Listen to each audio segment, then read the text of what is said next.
Hey guys, welcome to Disha classes. तो दोस्तों, HCS का जो जीके का पेपर है, जैसे कि मैंने आपको कहा, पेपर टफ आया था और थोड़ा डिटेल पूछा था और कुछ सवाल जो है बिल्कुल सटीक पूछे गए। उसी प्रक्रिया में अगर हम देखें तो हमारा पॉलिटिकल से रिलेटेड क्वेश्चन नंबर 52 जो अनुसूचियों से रिलेटेड सवाल पूछा गया है। तो जब हमने पॉलिटी में अनुसूची पढ़ी थी तो पहले हमने देखा था कि 8 थी, उसके बाद में रिसेंटली अगर हम देखें तो 12 हो चुकी हैं। तो अनुसूची से सीधा सवाल पूछा गया था। फिर से मैं आपको कह दूं कि जिसने भी पेपर बनाया वो पूरा पेपर इंग्लिश में बना था और उसको गूगल ट्रांसलेट किया गया, इसीलिए जो वर्ड की सिलेक्शंस हैं वो थोड़ी सी अलग हैं, क्योंकि हिंदी में मायने अलग हैं और वैसे जो ट्रांसलेट गूगल करता है वो अलग वर्ड्स हैं। तो अनुसूचियां मिलान करने वाला सवाल था, प्रथम, द्वितीय, तृतीय और चतुर्थ और पंचम। ठीक है, तो A B C D direct ये सारे के सवाल आपसे सवाल पूछे गए थे कि पहले को मिलाना है दूसरे से, तीसरा, चौथा और पांचवा। 5 अनुसूचियां कौन कौन सी थी? प्रथम, राज्यों के नाम और उनके न्यायिक क्षेत्र।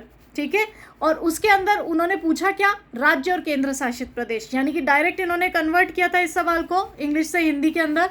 फिर द्वितीय अनुसूची के अंदर राष्ट्रपति, न्यायाधीशों और कैग के वेतन भत्ते, CAG controller and auditor general, नियंत्रण एवं महालेखा परीक्षक।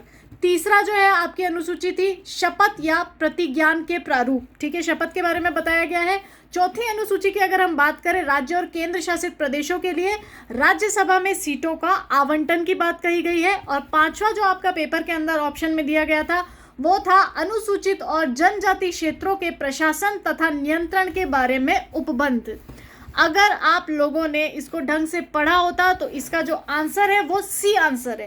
पहले का ए, दूसरे का ई, तीसरे का बी, चौथे का सी और पांचवे का डी। यानी कि अगर आपको एक दो भी पता होते ना तो भी आपका पूरा सॉल्व हो जाता है। यानी कि पहले का तो ए आपने जैसे कि देखा, दूसरे वाले में अगर देखें तो वो ई था, बाकी B C D direct answer दे रखे हैं। तो सही आंसर 52 नंबर जो क्वेश्चन है उसका क्या है? सी। इसी क्रम में एक सवाल था आपका, क्वेश्चन नंबर है 58। ठीक है, आर्टिकल्स पूछे गए इसके अंदर, आर्टिकल और विषय। तो सीधा सवाल पूछा। आर्टिकल कौन कौन से पूछे? 61 आपको पता है किसका है? राष्ट्रपति के अंदर आता है महाभियोग की प्रक्रिया। फिर आर्टिकल है आपका 54 ऑब्वियस सी बात है, राष्ट्रपति का चुनाव 54 के अंदर है। तो 2 सवाल तो आपके राष्ट्रपति से रिलेटेड, तीसरा भी राष्ट्रपति से रिलेटेड, जो कि अभी चर्चा में भी रहा है, आर्टिकल 72।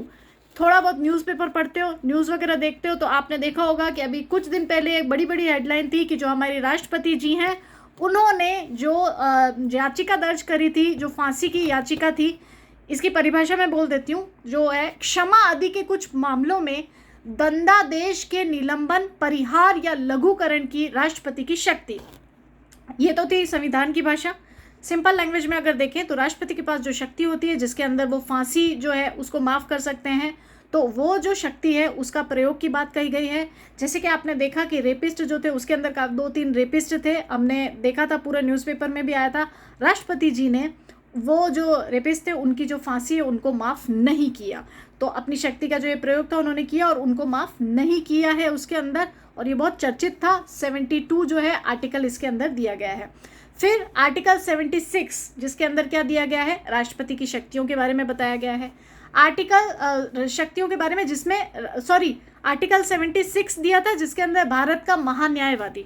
ठीक है, 72 के अंदर मैंने आपको बता दिया राष्ट्रपति की कौन सी शक्तियां, जिसके अंदर वो कुछ अपराध होते हैं, कुछ दंड होते हैं जिसकी माफ़ी दे सकते हैं, जो कि बहुत चर्चित था।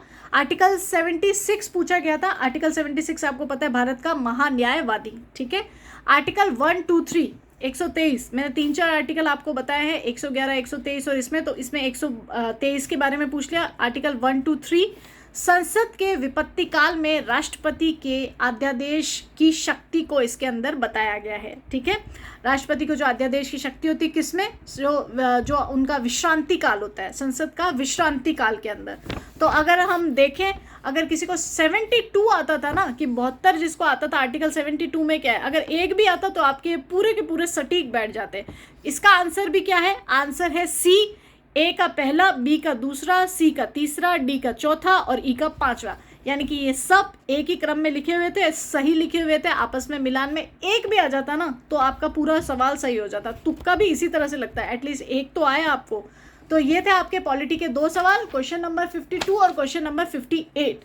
ऐसे ही धीरे धीरे सारे सवाल हम सॉल्व कर लेंगे। ठीक है, धन्यवाद।